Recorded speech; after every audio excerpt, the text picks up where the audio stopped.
What's up, everyone? So we all know that core engagement is really important in athletics and keeping your body healthy and injury-free. But when it comes to firing the core in the proper way so that we can actually have the function that our body was designed to have, to do that takes an understanding of positions, joint positions.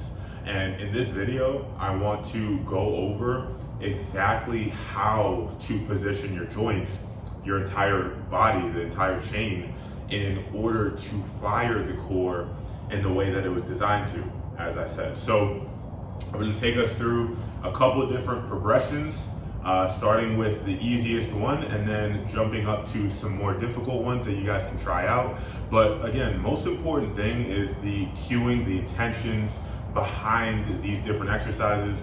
The exercises are just a way to challenge those intentions as you scale up to more difficult movements. So first things first is the bear crawl. So you're gonna get on all fours, gonna have your hands right underneath your pecs. A lot of people will start with their hands super far in front of them, and then they'll lean back on their legs a little too much.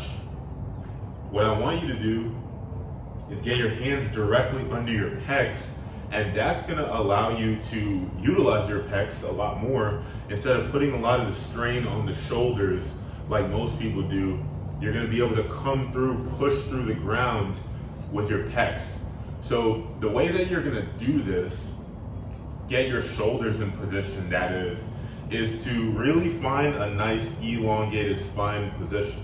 So what I'm doing is I am getting my sternum here through my arms as if a string is pulling it forward here. And then I'm also gonna feel every single vertebrae in my spine and just think, okay, from sacrum, tailbone area to the top of the back of my head, I want to pull that spine taut as if it's a rope, and I don't want any slack in it. So I'm gonna get nice and tall. And then already, because I'm doing that, my core automatically comes on. So that's a principle that I want you guys to take. If you remember anything from this video, remember that when you get the spinal posture nice and tall, as if you're trying to pull that spine apart, your core will naturally fire how it's supposed to. If you understand how to do that, just standing, kneeling in these different positions, and then you take it to your core work, then it's gonna be a lot more effective, and then you're gonna be able to activate the muscles that you need to be activating and get your core to work a lot more efficiently. So that's the first thing. Getting those hands under the pecs, and then feeling that elongation from head to toe. And you'll see how naturally, because I do that, it's gonna create these natural curves in my spine. So the curve inward at the lumbar spine, and then the slight curve outwards at the upper mid spine. You don't wanna overdo those things. You wanna let them naturally happen because you're pulling the spine tautly. That's the idea there. So then from there, what I want you to do is get up onto your toes, and we're gonna cover a few key cues there. So number one, what a lot of people will do is not come through their big toes. They'll find either a way to kind of just like support themselves like on the toe itself instead of letting the foot relax onto the ball of the foot, or they'll kind of like go around the big toe into these other smaller toes and kind of just have their foot limply sitting there. Neither is correct. What you want to do is find a position where you're able to get that whole big toe and big ball of the foot on the ground. And the way that you're going to do that isn't by forcing it. I know a lot of people have issues with their big toe mobility. The reason why is that that big toe mobility comes from hip function. If you can get your hip settled in the right way and have that full body tension from your feet, ankles, all the way to the hips, then it's gonna be a lot easier to maintain that big toe mobility in the position that we want. So some key things that I want you to think of are number one, dorsiflexing the hell out of this ankle. So as you're in this position, you want to think, I want to squeeze this forefoot to my shin. I'm thinking of doing that as much as possible. So dorsiflexion, if you don't know, that's this action. Plantar flexion, dorsiflexion of the ankle. So you're thinking dorsiflex as hard as I can. And when you do that, it's actually gonna help you engage this lower core better. And when you engage that lower core better, and you kind of make this area around your waist nice and skinny, as opposed to being like this, you make it nice and skinny, then it's gonna be a lot easier to get onto your toes. So I'm gonna demonstrate that real quick. Nice tall spine, and boom. So dorsiflexing, and it's gonna be hard. It's not gonna be easy.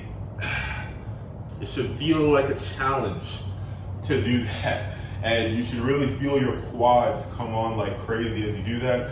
Feel this, essentially this whole line of tissue from quads to the lower legs, front of the legs, to your core in the front, your abdomen. That should all light up like crazy as you're doing that, and keeping that long spine, taut spine as well. So that's the ankle cue that I want to give you. And then one more thing that's going to be really important, and it's actually going to be a game changer for this movement. It's a really small adjustment. So I'm going to go here so you guys can see me. So basically what I want you guys to do is, instead of having your heel come inside like this, I want you to slightly flip that heel out, just ever so slightly. And at the same time, you still don't want to avoid that big toe. You want to flip that heel out and still come through the big toe.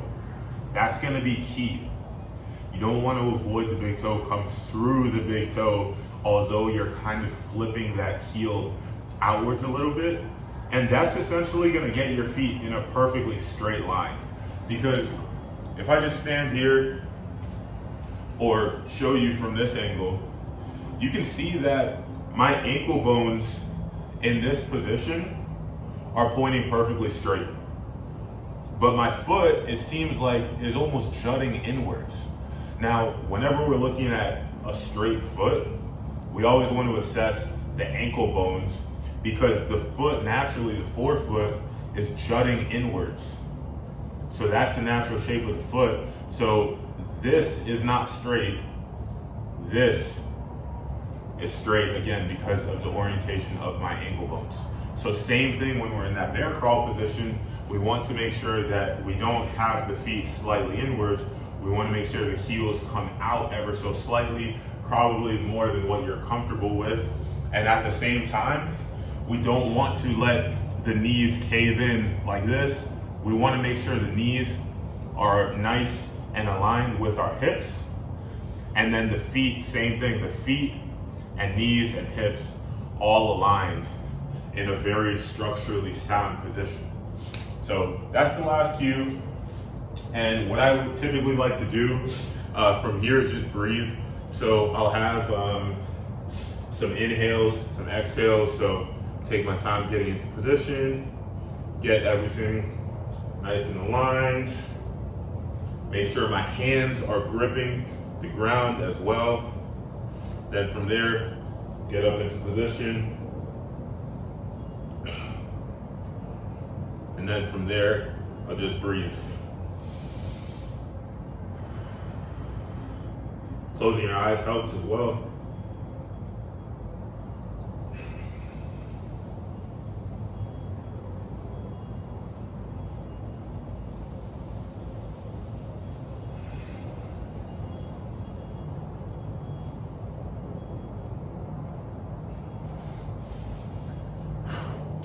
Yeah, that's tough. Basically, what you'll see, or what you will have seen me do, is progressively get into a state where I'm creating more and more tension in my body. You might, if you look closely, you might have seen me even start to shake a little bit.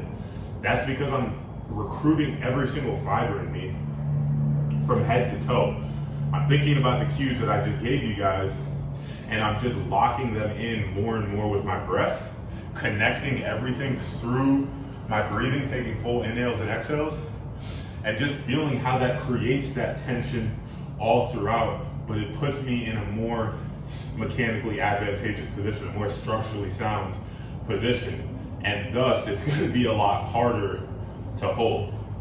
So that's the first variation. Now from there, how we make this more difficult and stack things on top of it is the lever length and the number of limbs on the ground. So number one, in terms of limbs on the ground, first thing is to remove either a leg or an arm. If you remove an arm, what you're gonna do is keep that other arm to the side. You don't wanna have that resting on you, that's cheating. You wanna have that arm to the side. You actually wanna pull that arm down to really engage this lat here. So you're gonna come, go boom, tall, and then you're coming here. And you wanna make sure there's as little weight shift as possible. You wanna also make sure you're not opening up here. You wanna stay closed down on this arm. So that's number one. Then from there, you can also do some alternations actually from hand to hand. That's pretty difficult. And then you can get one leg back at a time. So you can start off with just holding one leg, making sure here, same thing with the heel. You want to make sure that instead of flipping outside, this is an exaggeration, but this is going to be the tendency for a lot of people, you want to actually rotate it slightly inwards so that your heel is coming out just a tad. And what that's going to do is, number one, it's going to kind of corkscrew you into this hip that's on the ground, and you really want to be sure to stay strong through this side of your core. And then number two, it's also going to help you load the glute of this leg that's coming up a little bit better, because your glute gets loaded more in those internally rotated positions. So you're gonna get up here, and like I said, you can either hold this for time or you could do some switches. You're going back and forth, making sure you're staying as a nice straight line. Notice how I'm not coming up like this or down like this. I'm staying nice straight line there as I go. Next, lever length. Actually, before lever length, there's actually one more variation here that you can do, and that is going to be to have opposite arm, opposite leg up in the air. So basically what that's going to look like is that right there. And that's really difficult. Might have seen me lose positioning with my ribcage a little bit, letting that dip. But ideally, you want to have everything nice and solid, nice and connected, as if you were doing that very first bear crawl. Now, that's the thing, is that you don't want to progress these too fast, where you start losing the fundamental pieces of those, of all of these drills. Because it makes no sense if you're doing these hard movements and you're not paying attention to the main basics that are going to allow you to have that stronger core in the way that we want. So next thing is the planks. So that's what I mean by increasing the lever length. So now, instead of having the knees here, you're gonna move them back. And same exact principles apply, so I won't get into this with too much detail or stay too long on this, but basically you're having the knees out here, still staying tall on my toes and still staying tall on the hips as well. What a lot of people will do is come here. That's not correct. You want to be here. And then a lot of people will be back on the feet like this. You want to be here, tall, coming through the big toe, heels slightly flipped out, and then this slight adjustment is going to make a huge difference. Chest coming through the arms forward. You can see how I made that slight thoracic extension at my mid-spine. So that's key. And then from there, what you also want to do, sometimes people will kind of be lazy with their legs and just be here. I want you to squeeze your quads. Squeeze your quads as much as you can. Dorsiflex as much as you can.